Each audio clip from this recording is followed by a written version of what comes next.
ইসলামের ফজিলতপূর্ণ মাস মহররম। আল্লাহ তাআলা পবিত্র কোরআনে যে 4 মাসের গুরুত্ব বর্ণনা করেছেন তা হল রজব, জিলকদ, জিলহজ ও মহররম। এই মাসগুলোয় যুদ্ধবিগ্রহ নিষিদ্ধ রয়েছে।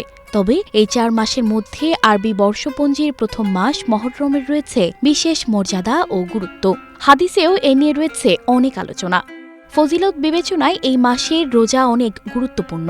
এই মাসে রোজা রাখার প্রতি বিশেষ গুরুত্ব দেওয়া হয়েছে। তবে মহররমের রোজার মধ্যে ওই মাসের 10 তারিখ আশুরার দিন ধরা হয়, কারণ এই দিনে রোজা রাখার বিশেষ ফজিলত রয়েছে।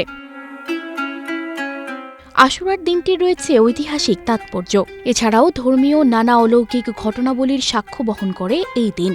এদিনে আদিপিতা আদম আলাহিসাল্লামকে সৃষ্টি ছাড়াও তাকে পৃথিবীতে প্রেরণ করা হয়। হজরত নূহ আলাইসাল্লামের নৌযানের যাত্রা শুরু হয় ও মহাপ্লাবন শেষে ঈমানদারদের নিয়ে তিনি নৌকা থেকে নামেন এই দিনেই।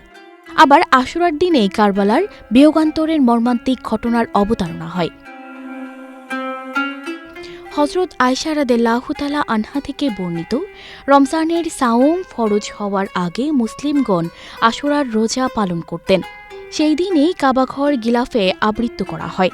হাদিসে বর্ণিত আছে, আল্লাহ যখন রমজানের সাওম ফরজ করলেন তখন রাসূল সাল্লাল্লাহু আলাইহি ওয়াসাল্লাম বললেন, আশুরার সাওম যার ইচ্ছে সে পালন করবে আর যার ইচ্ছে সে বিরত থাকবে।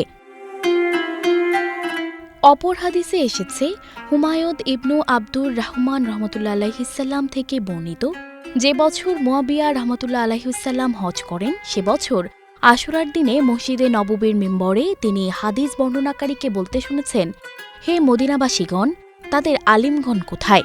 তিনি রাসূল সাল্লাল্লাহু আলাইহি সাল্লামকে বলতে শুনেছেন, আশুরার দিন আল্লাহ তাআলা এর সাওম আমাদের ওপর ফরজ করেননি, তবে তিনি সাওম পালন করেছেন। নবীজি নিজেও আশুরার দিনে রোজা রাখার প্রাধান্য দিতেন। আরেক বর্ণনায় নবীজি সাল্লাল্লাহু আলাইহি ওয়াসাল্লাম বলেন, আশুরার দিনে রোজা রাখতে, তবে এক্ষেত্রে ইহুদিদের সঙ্গে মেল না হওয়ার জন্য 10 তারিখের আগের দিন অথবা পরের দিন আরও একটি রোজা রেখে নিতে। হজরত আবু হুরায়রা রাদিয়াল্লাহু তাআলা আনহা থেকে বর্ণিত, নবীজি সাল্লাল্লাহু আলাইহি ওয়াসাল্লাম বলেন, রমজান মাসের রোজার পর সর্বোত্তম রোজা মহরম মাসে আশুরার রোজা।